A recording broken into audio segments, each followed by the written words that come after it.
Satu dinar boleh buat apa sebenarnya? Anda boleh tengok video ni sampai habis dan save untuk rujukan akan datang. Ramai nampak satu dinar ni kecil je. Tapi nilainya hari ni sekitar RM2,900. Kalau ada bajet lebih, boleh dapatkan secara full payment. Tapi kalau bajet terhad serendah RM100 atau mula dengan 1 gram pun dah boleh kumpul dalam akaun emas JFP. Bila cukup 4.55 gram, boleh withdraw sahaja satu dinar fizikal pada bila-bila masa. Tapi cukup ke satu keping saja? Bayangkan 5 keping dah boleh jadi dana umrah. 13 keping dah boleh jadi dana haji.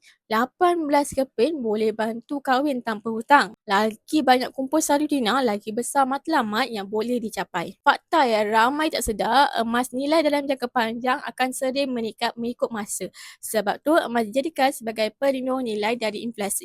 Persoalannya sekarang, berapa keping dinar yang perlu anda kumpul dulu? Nak mulakan simpanan dinar yang pertama, boleh rujuk video atau mesej Syirah untuk Syirah bantu sebaiknya. Jangan lupa untuk follow untuk lebih lagi ilmu emas dan kewangan.